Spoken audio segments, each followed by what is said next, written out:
Olá, amigos de Joinville e região. Começa agora mais uma edição do Pode Morar, o podcast do mercado imobiliário. Lembrando que o Pode Morar tem o apoio de Masti Soluções Contábeis, a contabilidade da construção civil. Você que é do segmento da construção civil, você que é construtor, incorporador, às vezes é corretor de imóveis, às vezes é um dono de imobiliária, engenheiro, arquiteto, pois bem, saiba que a contabilidade dessa área tem assuntos muito específicos e, para tanto, precisa de uma empresa contábil que seja certeira nas decisões contábeis. Então, para você não correr risco, para você não cair em cilada, procure a Masti Contábeis.com.br, entre em contato, marque uma reunião e o Fábio vai explicar tudo para você que envolve e com certeza ele vai lhe convencer de que a Masti é a melhor empresa para você. Masti Soluções Contábeis, a contabilidade da construção civil. Também BR Condos, a maior administradora de condomínios do Brasil, que não é uma simples administradora de condomínios, porque é muita tecnologia envolvida, tudo num só aplicativo. A gente sabe que tem soluções para portaria, tem soluções para reserva de salões de festa, tem soluções para armazenar documentos do condomínio, mas que tal ter tudo isso num lugar só? Não facilita a tua vida? Para você que é síndico, para você que é condômino, não importa, a BR Condos tem a solução completa para você. brcondos.com.br. Também Solução Crédito Imobiliário, o seu correspondente multibancos. Muitas pessoas querem fazer aquisição de um imóvel e ao invés de percorrer diversos bancos, buscando alternativa, pode ir num lugar só, a Solução. A Solução Crédito Imobiliário é um correspondente credenciado de vários bancos e com certeza vai apresentar para você todas as possibilidades do mercado e você escolhe aquela que cabe no seu bolso, aquela que você tem mais afinidade. Saiba tudo em soluçãocreditoimobiliario.com.br. E também Casa do Capitão Gastronomia e Eventos, o seu local para o seu almoço do dia a dia, de segunda a sexta-feira, mas também para o seu almoço especial de domingo, com a família, com amigos, enfim. Hoje, após o programa, já se programe. Vai lá e almoce na Casa do Capitão, na Rua Saguaçu 212, ali na subida do Morro do Mirante. Mais detalhes, se você quiser ver sobre buffet e tudo mais, Casa do Capitão Joinville nas redes sociais. E nessa edição do programa, nós recebemos aqui um convidado que já veio em outras oportunidades e sempre nos esclarece muitas dúvidas a respeito desse setor que envolve a questão de imóveis, a questão de condomínios, pois ele é um dos maiores especialistas do assunto no Brasil. Eu estou falando de Gustavo Camacho, advogado especialista em direito imobiliário e também condomínios e estratégias do mercado. Gustavo, seja bem-vindo mais uma vez ao Pode Morar. Obrigado, Wagner, pelo convite para estar aqui com você. A gente vai tratar de um tema bem importante, que é uma grande tendência hoje do mercado imobiliário, não só aqui na região de Santa Catarina, mas por todo o Brasil, que são os condomínios de lotes. Pois é, antes de a gente começar isso, queria falar um pouco dessa tua atuação como, vamos chamar, estrategista do mercado, né? Porque, querendo ou não, as questões do direito tributário, as questões do direito imobiliário e tributário também, por que não, que você também conhece muita coisa, elas podem, dependendo das escolhas, de que forma que é feita, pode inviabilizar um negócio de um incorporador, de uma pessoa física até que vai adquirir um imóvel às vezes de leilão, coisas nesse sentido, né, Gustavo? É muito importante estar atento, Wagner, às oportunidades, às armadilhas disfarçadas de oportunidade. Tem muito no mercado, ainda mais com uma Selic elevadíssima, como nós temos atualmente. Então, o que é importante que se verifique? O preço da indisponibilidade do capital versus o tempo em que o capital vai ficar indisponível para fins de liquidação. E o quanto esse capital rentabilizaria num CDB a Selic, a 1%. Ou precisa ser mais interessante financeiramente você empreender no mercado do que deixar o capital lá paralisado. Suponhamos que você deixe R$1 milhão parado por 5 anos numa Selic a 15%, como nós temos hoje. Então, por mês, você teria um spread ali de mais ou menos R$15 mil mensais, vezes 60. Esse é o cálculo que você teria a base, logicamente, se a Selic se mantiver nesse patamar. Sim. Agora, você pega sem risco, né? E agora você pega esse R$1 milhão e aporta numa operação imobiliária que teria os mesmos 5 anos retidos, mas que ao final das contas vai te pagar menos do que a Selic. Então, acaba não compensando em função dessa indisponibilidade e também em virtude do custo da oportunidade. Às vezes você no meio de um aporte desse num CDB ao CDI 100, você consegue fazer o saque, consegue fazer a liquidação, consegue fazer uma compra muito bem executada. ainda mais em tempos de Selic alta, onde a taxa de juros inviabiliza muitas das vezes a realização de financiamentos imobiliários e aquisição de ativos. É o que eu falo, às vezes as pessoas me procuram para falar sobre financiamento imobiliário e aí elas falam assim, Wagner, né, eu posso quitar o meu financiamento a qualquer momento, eu posso amortizar o meu financiamento? Eu disse, claro, a qualquer momento você pode fazer.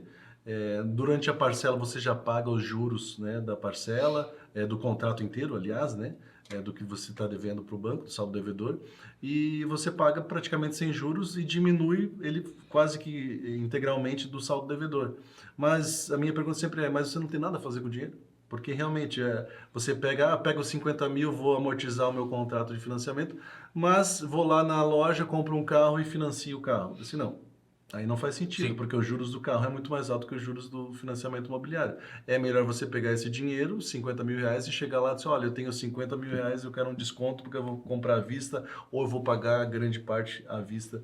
Então saber trabalhar com dinheiro, né, Gustavo? Isso envolve buscar pessoas técnicas como um advogado, como um contador, para saber se é um bom negócio ou não, né? Exatamente. Da mesma forma, as estratégias dentro do mercado vocacionado para as incorporadoras, entender justamente isso. A permuta que está sendo oferecida compensa a aquisição desse terreno? Ela é demasiada? Ela não é demasiada? Para entender se realmente o empreendimento ele tem condições de ser concluído. O que a gente nota no mercado é que tem muita gente ainda que não para fazer conta. Essa conta do custo de aquisição do terreno versus o VGVL projetado e todo o custo de execução da obra. Às vezes não dá o lucro necessário para que vale a pena essa mobilização toda.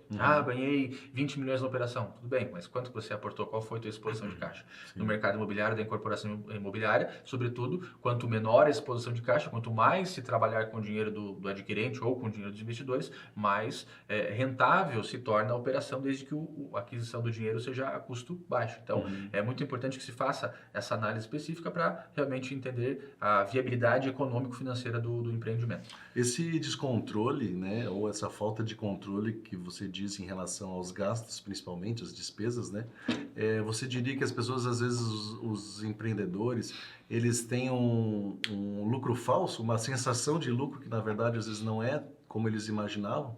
Exatamente, Wagner. Exatamente. Primeiro que existe uma eventual ilusão, vou rentabilizar X%.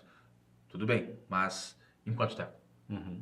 O tempo ele é um fator determinante, sobretudo com taxas de juros elevadas como nós temos atualmente, porque tem que se levar em consideração o risco. Sim. O risco da operação. Quando eu trabalho com terceiros, sobretudo no mercado imobiliário, vendendo para consumidores, eu tenho o custo trabalhista envolvido, eu tenho o custo tributário envolvido e tenho o custo do direito do consumidor, que são as patologias construtivas. Sim. Então, parte desse VGVL, que é o valor geral de vendas líquido, precisa ficar comprometido com o atendimento dessas garantias, que são decorrentes das patologias dos vícios construtivos. Vocês estipulam algum percentual em relação a essas patologias? Não. As incorporadoras trabalham com percentuais médios, cerca de 5 a 6% do custo global da obra, ou então de 2% incidentes sobre a base de cálculo do VGVL, do valor geral líquido de vendas. Entendi. Até com relação a essa questão da permuta, né?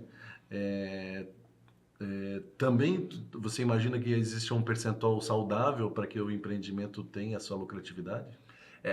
O que a gente verifica hoje no litoral, Barra Velha, Pissarras, Penha, são permutas com percentuais muito agressivos, aí, na casa de 21%, 23%, e é necessário que o empreendedor faça muita conta. Será que vale a pena entrar numa permuta dessa natureza? A gente já viu até permutas de 30%, o que torna arriscada qualquer operação que venha a ser realizada com esses imóveis sendo incorporados na operação. Então tem que ter muito cuidado para que realmente o estudo de massa e o VGVL projetado ele compense o custo de aquisição do terreno. Tem, por vezes, uma permuta de 21% pode ser que inviabilize a operação. Sim. E até com relação ao terreno, como você mesmo falou, não lembro se foi você que falou em outra oportunidade ou o próprio Fábio da Mast, né? Vamos supor, a pessoa adquiriu um terreno há muito tempo atrás, há 5, 10 anos atrás, e pagou lá 100 mil reais. E agora vai fazer a conta da obra e aí ela... mas eu paguei 100 mil reais, eu paguei barato nesse terreno. Quanto vale hoje? Só que ela esquece quanto vale hoje, né? Que de repente, eu vou ganhar tanto com a obra, no final vai sobrar isso aqui, eu considerei 100 mil do terreno, então eu tenho uma margem grande, Mas se ela vendesse o terreno por 500 hoje que ele vale, talvez a lucratividade seria muito maior com todo o trabalho envolvido, né? As pessoas acabam esquecendo o custo do dinheiro ao longo do tempo. E fazem conta valor presente e não a valor futuro, que é a forma adequada de se fazer as análises. Pois é. E aí, entrando exatamente naquele assunto que a gente se propôs a falar, sobre os investimentos, né? O que você destaca hoje como uma tendência interessante que o mercado está avançando, diferente do que a gente tem visto do mais comum hoje em dia? O mais comum, sobretudo aqui na região de Joinville, são os geminados. Então, o pessoal compra um terreno lá de 12 de frente, faz 4 geminados de 3 de abertura.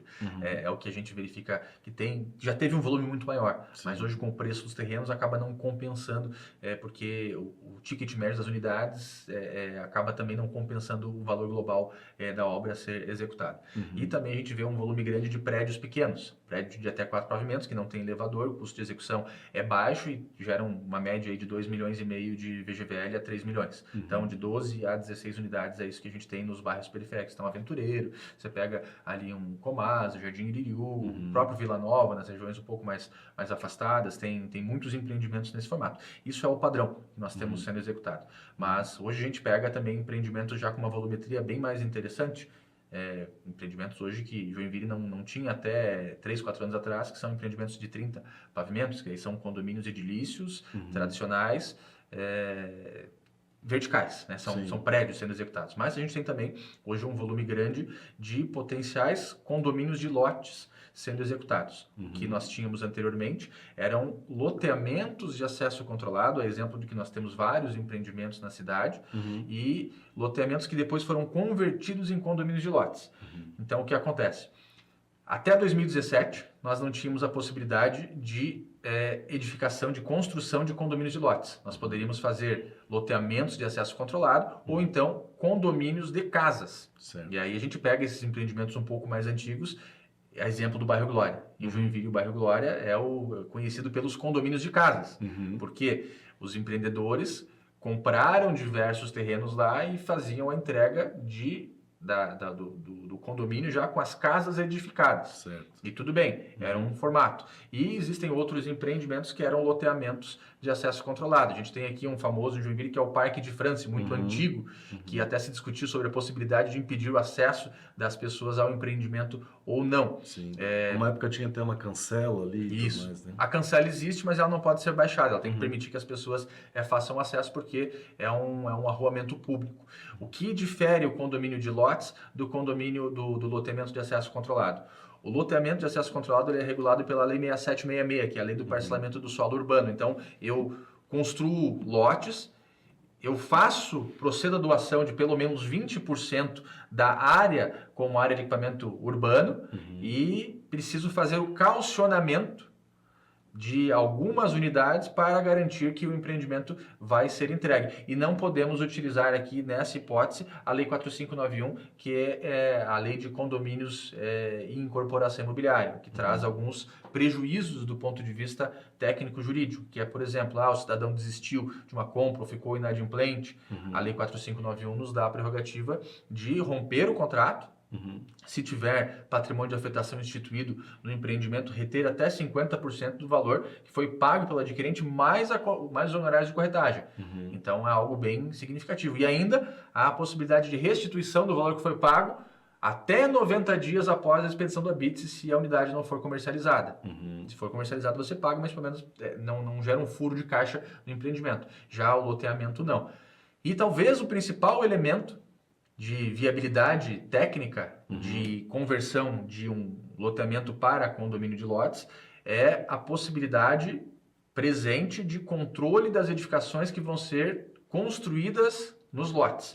Quando nós temos um loteamento de acesso controlado, tudo bem, a gente pode criar o expediente de uma associação de moradores para poder tentar regular isso, colocar algumas regras, mas é algo ainda controverso, não é líquido e certo que vai conseguir controlar o que vai ser edificado lá. E aí, se eu tenho um empreendimento, um loteamento com padrão médio, padrão alto, e o cidadão, vamos lá, o Gustavo resolveu comprar um lote, mas ele chegou no limite de endividamento e não tem onde morar. O que você vai fazer? vai construir uma casa de pau a pique Uhum. e vai morar lá Só para provisoriamente. sair do aluguel. Só De para sair do repente. aluguel. E o provisório acaba por se tornar definitivo. E o que acontece no entorno todo do empreendimento gera depreciação imobiliária por conta do padrão. Então, os lotes que suponhamos eram vendidos a R$400 mil nessa condição, com edificações de padrão baixo, ao invés de 400, vão acabar sendo vendidas por valores mais baixos. Certo. Porque as pessoas que se interessem eventualmente por comprar vão ver, peraí, não é bem assim, não é um empreendimento de médio ou de alto padrão. Então, preciso pagar mais barato no lote, vão fazer ofertas mais baratas e talvez a própria loteadora vai começar a notar isso. Então, num condomínio de lotes, a gente já consegue regular isso na própria convenção de condomínio, estabelecer regras, padrões construtivos. E isso implica numa boa manutenção dos padrões das edificações e a manutenção da própria valorização imobiliária. E aí tem um outro expediente, que é a manutenção e a conservação das áreas comuns do empreendimento. Os arruamentos, tubulação hidrossanitária, rede elétrica. Quem paga por isso são os próprios proprietários, são os condôminos. Então, se mantém uma administração autônoma em relação à prefeitura municipal da cidade. Estragou uma lâmpada, troca. Tem um buraco na rua, vai lá, faz a manutenção, mantendo sempre o padrão daquele empreendimento. Já num loteamento isso não é possível. Queimou a lâmpada, chama Celesc. Estourou uma tubulação hidrossanitária, chama Águas de Joinville, vai lá, faz um buraco. Entendi. Fez um buraco na rua, chama a prefeitura municipal para poder fazer o recapeamento. Então, a gestão das áreas que não são comuns, porque são áreas de equipamento urbano, não ficam sob gestão de uma administração descentralizada. Sim. Fica na gestão do próprio município. E quando busca, cria um padrão, como você falou, né? Um padrão de qualidade até, né? O que exigir da prefeitura às vezes não é tão certo assim. E até com relação a isso, é possível exigir também, por exemplo, digamos, não sei se vou chamar da forma, uma conclusão da obra, que a pessoa realmente tenha condições de concluir, porque de repente deprecia também a pessoa começar uma grande obra, mas fica lá inacabada por anos e anos. E aí também gera, de repente, uma depreciação para os vizinhos, né? Isso é possível que a própria convenção de condomínio regule esses expedientes todos. A convenção ela é justamente a regra para arregimentar a execução de toda e qualquer obra dentro do empreendimento. Então, você pode exigir ali que a obra tenha um determinado padrão de qualidade, ela aconteça em um determinado intervalo de tempo. Certo. Então, isso é plenamente factível. Você vê, aqui em Joinville hoje nós temos alguns condomínios de médio e alto padrão, onde até o tipo de sistema de refrigeração é regulamentado pela convenção de condomínio. Você não pode ter ar-condicionados em modelagem split, porque vão ficar as condensadoras para a parte externa, tem que ser sistema VRF, suponhamos. Isso é possível, que a convenção de condomínio regulamente. Inclusive, as incorporadoras que operam nesse formato, elas geralmente participam da comissão de obras nos primeiros anos do empreendimento, para que elas tenham, inclusive, voto de Minerva. Consolidada uma comissão de obras dentro do empreendimento, a incorporadora participa e geralmente se contrata um arquiteto para que faça a verificação dos expedientes das obras que vão ser realizadas dentro do próprio empreendimento, com a incorporadora, logicamente, tendo o voto de Minerva para fins de manutenção do próprio padrão construtivo das edificações do empreendimento. E a gente tem que lembrar que em condomínio de lotes nós temos a NBR 16280, que é a norma técnica de reformas em condomínios edilícios. Essa norma técnica ela impõe a apresentação de um plano, no caso de reforma, ou um plano de execução dessa obra. Então tem que ser apresentado um book daquilo que vai ser realizado, como vai ser o acesso na edificação, como vai ser feito a remoção dos rejeitos daquela obra, quem é o responsável técnico pela execução, quem é o responsável técnico pela concepção do projeto. Tudo isso tem que ficar apresentado para ser levado à administração do empreendimento e para a comissão de obras. Fica muito mais robusto.